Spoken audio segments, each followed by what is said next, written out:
Hi అండి, అందరికీ నమస్తే. మీ కార్తీక్ ఉంగరాల.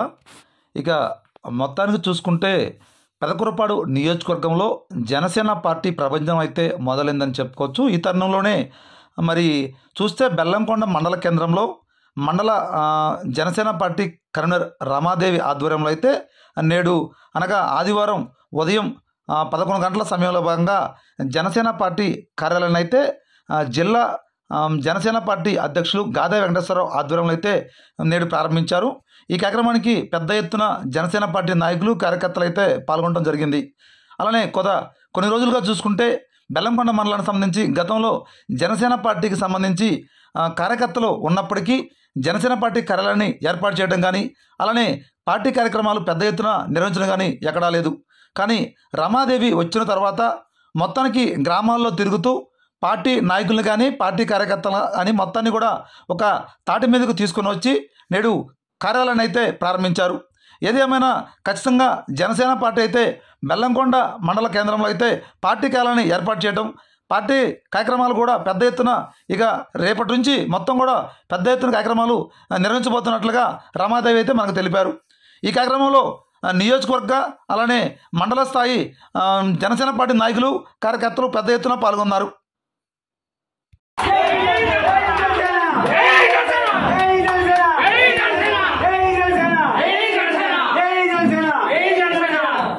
నమస్కారం. ఈ రోజున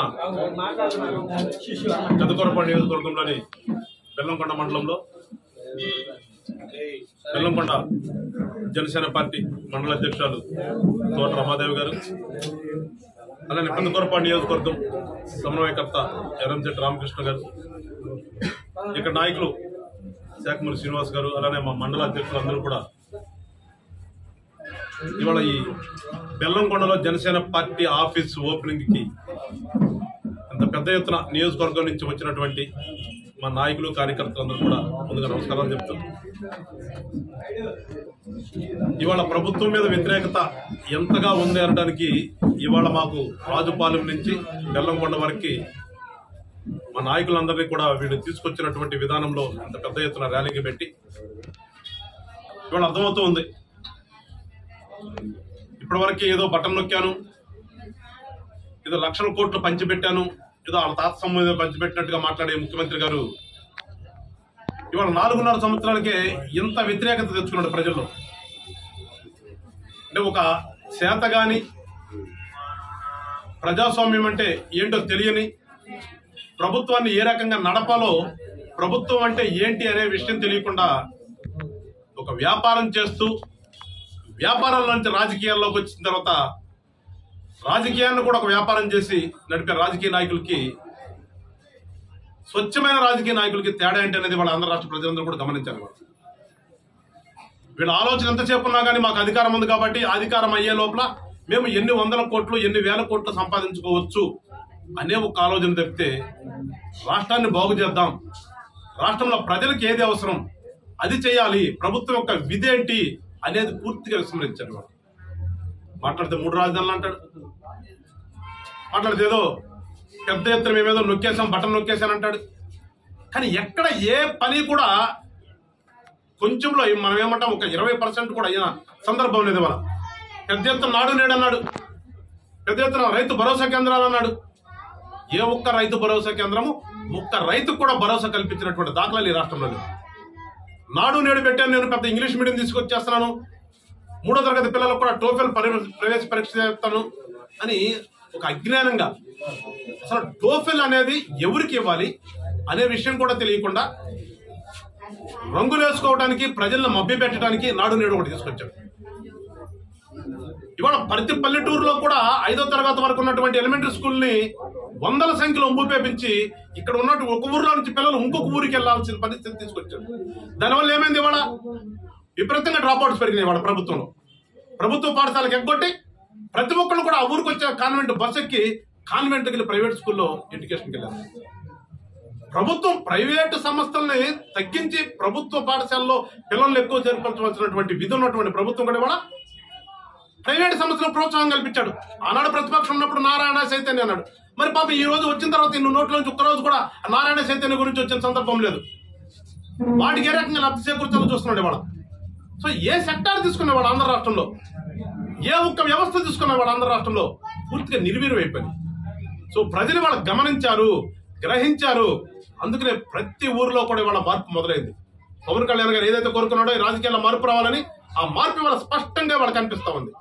24 ఎలక్షన్స్ ఎప్పుడు వస్తాయా, ఎప్పుడు ఈ ప్రభుత్వాన్ని పక్కకు పంపించి మళ్ళా ప్రజల చేత ప్రజల కొరకు పరిపాలించే ప్రభుత్వాన్ని ఎన్నుకుందామని చెప్పేసి ప్రజలందరూ కూడా సిద్ధంగా ఉన్నారు. దానికి తార్కాణమే ఇవాళ ఈ బెల్లంకొండలో మా జనసేన నాయకులందరికీ కనిపించినటువంటి అపూర్వమైనటువంటి స్వాగతం కూడా పిలుస్తూ మరొకసారి మా మండల అధ్యక్షులు రమాదేవి గారికి, ఈ నియోజకవర్గ నాయకులు అందరికీ కూడా పేరు పేరున ఇంత పెద్ద కార్యక్రమాన్ని సక్సెస్ చేసినందుకు ప్రతి ఒక్కరికి కూడా పార్టీ తరఫున నా తరఫున శుభాకాంక్షలు తెలుపుతూ రానున్న రోజుల్లో ఈ పెద్దకూరపాడు నియోజకవర్గంలో జనసేన పార్టీ ఒక బలీయమైన శక్తిగా ఎదుగుతుంది అనటానికి ఎలాంటి సందేహం లేదని చెప్పేసి ఈ రోజు ఈ సందర్భంగా తెలియజేసుకుంటూ మరొకసారి వీళ్ళందరికీ కూడా ధన్యవాదాలు చెప్తూ రాష్ట్ర ప్రజలందరూ కూడా గమనించాలని చెప్పేసి మరొకసారి జనసేన పార్టీ తరఫున కోరుకుంటూ జై జనసేన, జై. ఈరోజు పెద్దకూరపాడు నియోజకవర్గం అలాగే బెల్లంకొండ మండలంలోని రమాదేవి గారి ఆహ్వానం మేరకు ఈరోజు జనసేన పార్టీ ప్రారంభోత్సవానికి పిలిచినందుకు మీ అందరికీ ధన్యవాదాలు. ఇక్కడికి విచ్చేసిన మన అధ్యక్షులు గాదే వెంకటేశ్వరరావు గారు, అలాగే సమన్వయకర్త రామకృష్ణ గారు, మన మాణిక్యాలరావు గారు, వీళ్ళందరికీ నమస్కారాలు తెలియజేసుకుంటున్నాను. ఈరోజు నిజంగా ఈ నియోజకవర్గంలోని మీ జన సైనికుల ఉత్సాహం కానీ, మీ అందరి ఈ ఆహ్వానం, మమ్మల్ని ఇంత ఘనంగా స్వాగతం పలికిన తీరు కానీ చూస్తే ఖచ్చితంగా మనం ఈ పెద్దకూరపాడులో వేరే సందేహం కూడా అక్కర్లేదు, మనకి జనసేన జెండా ఎగరవేస్తారని ఖచ్చితంగా తెలియజేసుకుంటున్నాను. అలాగే ముఖ్యంగా మన రమాదేవి గారి గురించి చెప్పాలంటే, మండల అధ్యక్షురాలుగా తనకు బాధ్యతలు ఇచ్చిన తర్వాత ఇంత ధైర్యంగా ఒక మహిళ ఏదైనా కూడా సాధించగలుగుతుందని ఇంకొకసారి రుజువు చేస్తున్నారు. ఎందుకంటే మహిళగా ఎప్పుడు కూడా ఏదైనా బాధ్యత అప్పచిస్తే ఎలా చేస్తారనేది చాలా మందిలో సందేహం ఉంటది. కానీ ఎక్కడైనా మీరు అబ్జర్వ్ చేస్తే మహిళకి ఇస్తే తను చాలా నిజాయితీగా ఒక ఇంటిని ఎలా అయితే చక్కదిద్దగలుగుతారో, అలాగే మన రాజకీయంలో కానీ ఇంకేదైనా కూడా ఏ దాంట్లో కూడా ఒక మహిళ అయితే మాత్రం చాలా చక్కగా చక్కదిద్దుతారనేది చెప్పడానికి ఇది ఒక నిదర్శనం. రమాదేవి గారికి నిజంగా కంగ్రాట్స్ చెప్తున్నాను. అలాగే మీ అందరికీ కూడా అభినందనలు తెలియజేసుకుంటున్నాను. మన పార్టీ ఖచ్చితంగా మహిళలకి ఒక మంచి స్థానం ఇస్తుందని నేను నమ్ముతూ జై జనసేన, జై హింద్.